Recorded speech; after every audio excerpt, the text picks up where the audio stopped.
Well, guys, welcome to another one of my videos. Welcome to Miko's Corner.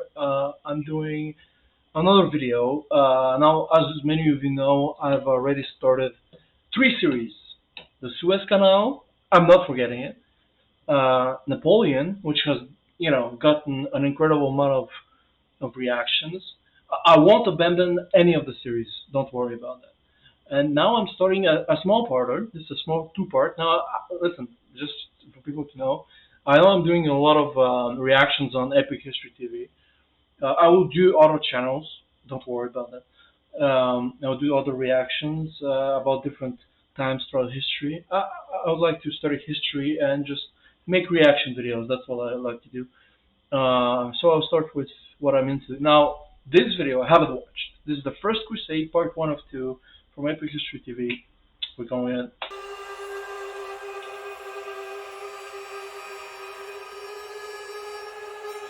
The only thing I know about the First Crusade is that it was in 1095 and Pope Urban II was involved. That's about it. In the Middle Ages, Europe and the Middle East were divided between Christian states, or Christendom, and Muslim states. They were uneasy neighbours and frequently at war. On the front line, the Eastern Roman or Byzantine Empire, a major Christian power in the Eastern Mediterranean. But in the 11th century, a powerful new force emerged that threatened its very survival. The Seljuk Turks, originally from Central Asia, migrated south, converted to Sunni Islam, and carved out a great empire for themselves.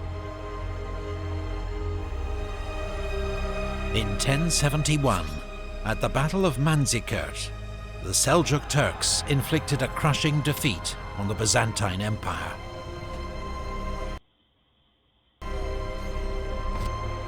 They went on to conquer most of Anatolia. Cities such as Nicaea and Antioch, rich in Christian history, fell to the Seljuk Turks. In 1092, the great Seljuk Sultan Malik Shah died, and his empire began to fragment.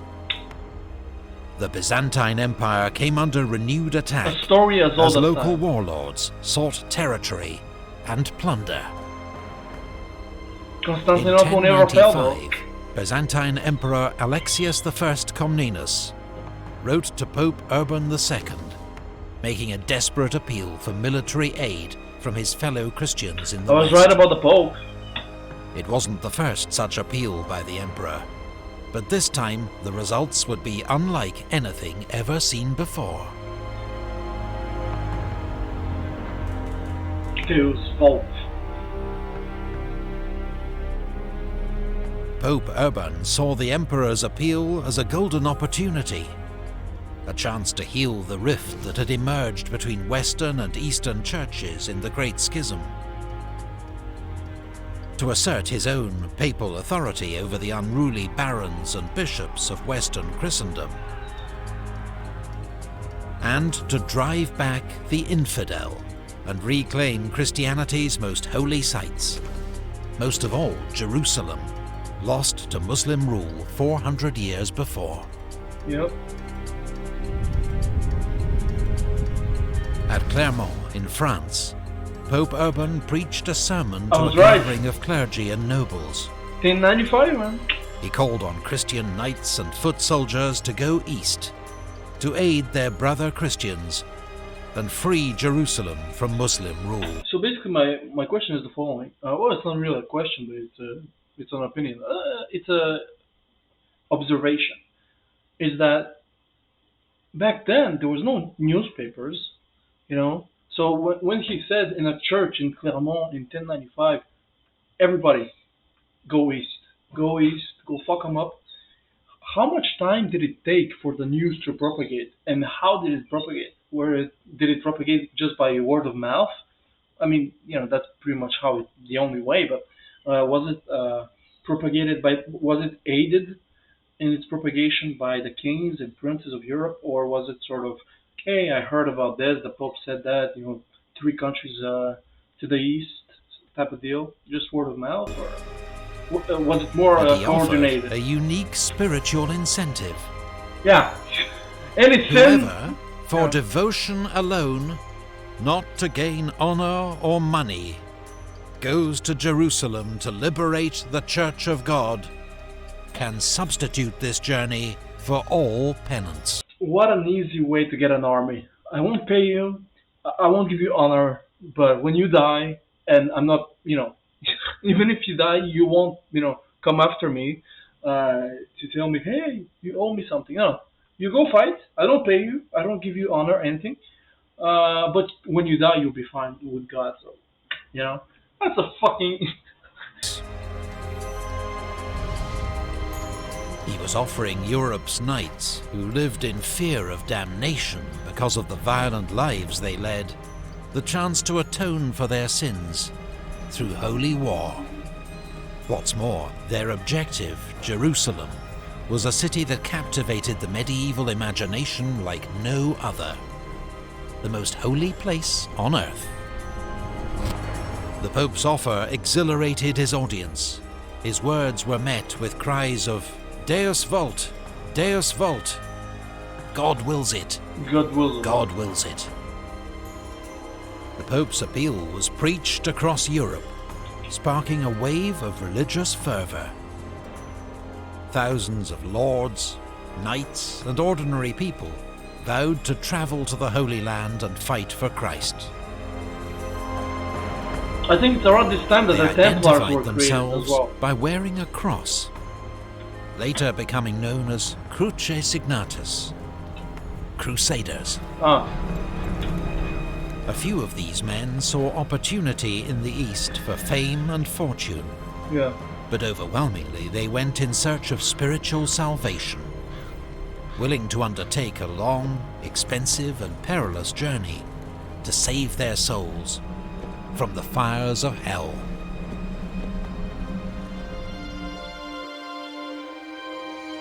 The People's Crusades. So everybody was in it, basically. If you wanted to.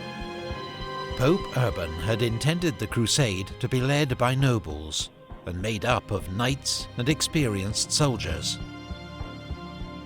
But the viral success of his appeal led thousands of ordinary townsfolk and peasants to take the cross. Many inspired by a French priest known as Peter the Hermit, who became leader of this so-called People's Crusade. What the hell? In the Rhineland, some of these crusaders, fired up by old prejudices and talk of holy war, attacked local Jewish communities, slaughtering around... That makes so much sense. We're going to Jerusalem, kill all the Jews. Kill all the Jews. Around 5,000 men, women and children, and extorting money from those they spared. These massacres were condemned by the Church, but to little effect. That makes so much sense. In the summer of 1096, the People's Crusade, 20 to 40,000 strong, made its way east. The main contingent, led by Peter the Hermit, travelled along the river Danube. The Danube. But they were ill-disciplined and poorly prepared. Yeah, they were basically just when they ran out of food in Hungary, they attacked and looted Christian settlements. They continued to pillage the land of their supposed ally, the Byzantine Empire. That makes sense. When they reached Constantinople, the emperor quickly ferried them to Anatolia to be rid of them. Fuck them. In enemy territory, lacking discipline or leadership, their main force was soon ambushed and slaughtered by the Turks. Peter the Hermit. Never trust him, man. Never trust someone, anyone named Peter. Meanwhile, some of Europe's most powerful feudal lords were departing for the Holy Land at the head of their own contingents. They were much better armed and organized than the disastrous People's Crusade. They included, from Lorraine, Godfrey of Bouillon, with his brothers Eustace and Baldwin of Boulogne, Hugh of Vermandois, younger brother of the French king. Okay. Count Robert of Flanders, and Duke Robert of Normandy, son of William the Conqueror. The wealthy Stephen of Blois. From Provence, Count Raymond of Toulouse, Damn, everybody's bouncing. Accompanied by the Crusades' spiritual leader, papal legate Adhemar of Le Puy. Okay. And from southern Italy, Norman lords Bohemond of Taranto and his nephew Tancred. The various contingents converged for their agreed rendezvous at Constantinople. Don't tell me. Together, they formed a huge army. I know that Constantinople at some point in the Crusade gets sacked and never recovers, but I don't think it's the first Crusade. I think it's later on. Perhaps 60,000 strong. Damn. Probably the largest seen in Europe since the fall of the Western Roman Empire. The Byzantine Emperor Alexius had expected to welcome a small force of Western mercenaries who'd serve under Byzantine command. Yeah, I mean... But the giant Crusader force that began arriving in December 1096 made him nervous and distrustful, particularly the presence of Bohemond of Taranto, who'd spent much of his life attacking the Byzantine Empire. Alexius gave the Crusaders money, supplies, and guides, but only after their leaders swore oaths of fealty and promised to return all Byzantine territory to the Emperor, not keep it for themselves. If they made a promise. Only then were they ferried across the Bosphorus into Anatolia. They made a promise, by the way. I don't know if you know that. The Crusaders were a mighty military force, particularly the armoured knights, who made up about 1/6 of their strength. 10,000. But they'd have to adapt rapidly to the heat, terrain, and hit-and-run tactics of their Turkish enemy. In their favour, the Islamic world and the great Seljuk Empire itself was badly divided. Its Turkish governors, or atabegs, were busy fighting each other, as well as the Shia Fatimids of Egypt. None of them was prepared for the First Crusade, or had any real understanding of its strength or aims.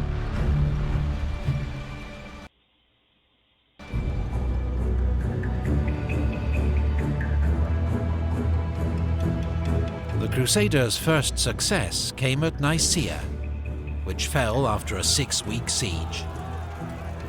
But the city surrendered to the Byzantine forces, cheating the Crusaders, as they saw it, of their rightful plunder. It was a further strain on the delicate relations between Crusaders and Byzantines. They began marching inland through intense summer heat in 2 columns, a vanguard under Bohemond of Taranto and rear guard under Godfrey of Bouillon. Near Dorylaeum, Bohemond's vanguard was ambushed by the main Turkish army.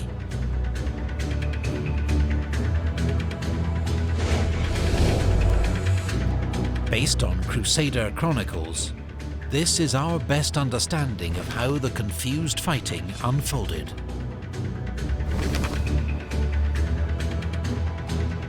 Bohemond, seeing he was about to be attacked by a large force of enemy cavalry, sent an urgent message to the rearguard, asking for assistance. Then he formed up his knights and ordered his infantry into a defensive formation behind them, protecting the camp followers. The Crusaders came under attack from all sides, facing a hail of arrows from Turkish horse archers, as well as javelins and hit-and-run strikes from their faster light cavalry. The knights were driven back onto their own infantry. Over several hours, losses mounted, but the Crusader line held. Dude. Meanwhile, Godfrey was racing up with the rearguard to join the battle. Yeah. Troops were fed into the fighting as soon as they arrived. Imagine the running, man. On the Turks' left flank, The You don't Crusader have good shoes, advance by was the way. hidden by the terrain, so that they appeared suddenly, threatening the Turks with encirclement. When the Christian knights all charged together, the Turks panicked, turned, and fled. That's right. It was a major victory for the Crusaders, and allowed them to continue their advance across Anatolia without serious opposition.